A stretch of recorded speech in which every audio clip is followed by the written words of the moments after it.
सहयोगी बहनों नमस्कार। कक्षा 8 के सभी बच्चे ध्यान देंगे।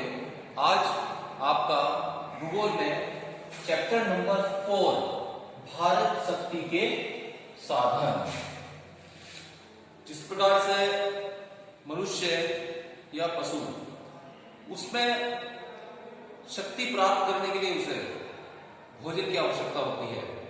जब तक हमारे शरीर में भोजन नहीं जाएगा तब तक हमें ऊर्जा नहीं मिलेगी और तब तक हम कोई काम नहीं कर पाएंगे। इसी प्रकार से जीवन में बहुत सारे ऐसे काम हैं जिन्हें करने के लिए ऊर्जा की आवश्यकता होती है, शक्ति की आवश्यकता होती है। आज इस टॉपिक में हम भारत में पाए जाने वाले शक्ति के जो साधन हैं उनका अध्ययन करेंगे। हमें अगर खेती का काम करना है, यातायात के साधन कार, ट्रक, ट्रेन, जहाज या मशीनें, हमारे जितने भी उद्योग धंधे हैं, इन्हें सबको चलाने के लिए कहीं ना कहीं ऊर्जा की आवश्यकता होती है, शक्ति की आवश्यकता होती है। वो ऐसे संसाधन जो इन सबको ऊर्जा प्रदान करते हैं वो सभी शक्ति के संसाधन या शक्ति के साधन कहलाते हैं। शक्ति के साधन ये कितने प्रकार के होते हैं? शक्ति के साधन होते हैं ये दो प्रकार के होते हैं। एक परंपरागत साधन, दूसरा है गैर परंपरागत साधन। अब परंपरागत साधनों को भी 3 प्रकार में बांटा गया है, जिसमें पहला है कोयला। कोयला एक परंपरागत शक्ति का साधन है क्योंकि कोयला विश्व में औद्योगिक क्रांति कराने में कोयले ने सबसे महत्वपूर्ण भूमिका निभाई है, क्योंकि कोयला उस समय शक्ति का एक महत्वपूर्ण साधन था। पहले ट्रेन भी कोयले की सहायता से ही चलाई जाती थी। वर्तमान समय में भारत में विद्युत का सबसे ज्यादा उत्पादन कोयले की सहायता से ही किया जाता है। उसके बाद शक्ति का दूसरा साधन है डीजल पेट्रोल। डीजल पेट्रोल जमीन में से जब निकाला जाता है तब वो कच्चा तेल कहलाता है, लेकिन उसे मशीनों के माध्यम से बिल्कुल रिफाइंड कर दिया जाता है, परिष्कृत कर दिया जाता है, तब जाकर डीजल पेट्रोल प्राप्त होता है। और जितने भी वाहन हैं, मशीनरियां हैं, सब डीजल पेट्रोल की सहायता से ही चलाई जाती है। तो ये भी एक महत्वपूर्ण शक्ति का साधन है। इसके बाद तीसरा है प्राकृतिक गैस। प्राकृतिक गैस भी शक्ति का एक महत्वपूर्ण साधन है। प्राकृतिक गैस के माध्यम से ही वर्तमान समय में बहुत सारे उद्योग चलाए जा रहे हैं। ट्रेन भी आज बस, कार भी गैस की सहायता से चलाई जाने लगी है। और घर में प्रयोग होने वाला जो हम गैस इस्तेमाल करते हैं, जिससे हम खाना पीना इस प्रकार की सामग्री तैयार करते हैं, वो भी इस गैस के प्रयोग से ही आज वर्तमान समय में हम सब लोग कर रहे हैं। दूसरा ऐसा है गैर परंपरागत साधन। ये क्या होता है? परमाणु ऊर्जा। गैर परंपरागत साधन वो है कि ऐसे संसाधन जिनका हम प्रयोग बहुत पहले से नहीं कर रहे हैं, करते आ रहे हैं, जबकि वो उनका प्रयोग अभी कुछ समय पहले से ही किया जाने लगा है। इसमें परमाणु ऊर्जा है।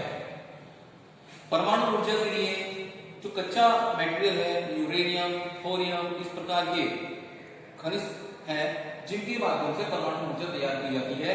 वर्तमान समय में अमेरिका, फ्रांस, जापान, रूस, चीन ये देश ऐसे हैं जो अपने देश में बहुत अधिक ऊर्जा मतलब बिजली का उत्पादन, विद्युत का उत्पादन परमाणु ऊर्जा के माध्यम से करते हैं। दूसरा है पवन ऊर्जा। हवा के माध्यम से बिजली का उत्पादन करना पवन ऊर्जा कहलाता है।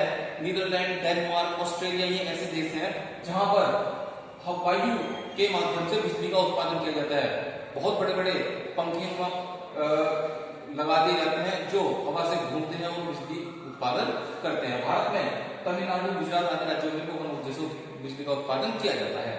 सौर ऊर्जा ये भी एक गैर परंपरागत ऊर्जा का संसाधन है। इसमें सूर्य की ऊर्जा को प्रयोग किया जाता है। सूर्य का जो ताप होता है उसे ऊर्जा में परिवर्तित कर दिया जाता है, इसे सौर ऊर्जा कहते हैं। इसके बाद चौथे नंबर पर भूतापीय ऊर्जा। जमीन के अंदर से जो गर्मी निकलती है उस गर्मी को ऊर्जा के माध्यम से प्रयोग करना ही भूतापीय ऊर्जा है। नॉर्वे, डेनमार्क और ग्रीनलैंड ये ऐसे कंट्री है जहां पर बहुत बड़े स्तर पर भूतापीय ऊर्जा के माध्यम से बिजली का उत्पादन किया जाता है। इसी में 5वें स्थान पर आता है ज्वारीय ऊर्जा। समुद्र में जो ज्वार भाटा आता है, इस ज्वार भाटा से भी विद्युत का उत्पादन किया जाता है। भारत में गुजरात राज्य में ज्वारीय ऊर्जा से विद्युत उत्पादन का एक केंद्र स्थापित किया गया है। बायोगैस, गैस जैसे मैंने आपको पहले बताया था, प्राकृतिक गैस, ये ऊर्जा एक महत्वपूर्ण संसाधन है। वर्तमान समय में सिर्फ बायोगैस का प्रयोग हम सिर्फ भोजन बनाने के लिए नहीं करते, जबकि वर्तमान समय में परिवहन के संसाधनों में भी बायोगैस का प्रयोग किया जाने लगा है। अंत में जल विद्युत, ये भी ऊर्जा का एक बहुत महत्वपूर्ण संसाधन है। भारतवर्ष में क्या पूरी दुनिया भर में ही नदियों के ऊपर बहुत बड़े डैम बनाकर वहां पर बिजली का उत्पादन किया जाता है, इलेक्ट्रिसिटी का प्रोडक्शन किया जाता है। इससे सिर्फ एक डैम बनाकर एक जल विद्युत ही नहीं उत्पादन किया जाता, अपितु जो बाढ़ आती है उसे भी नियंत्रित किया जाता है। तो इस प्रकार से आपको संक्षेप बहुत ही थोड़े समय में इस पूरे चैप्टर का एक पूरा सार आपको समझाने का प्रयत्न किया गया है। इस चैप्टर से संबंधित आपको क्वेश्चन आंसर्स भी वीडियो और पीडीएफ के माध्यम से आपके पास भेज दिए जाएंगे। धन्यवाद।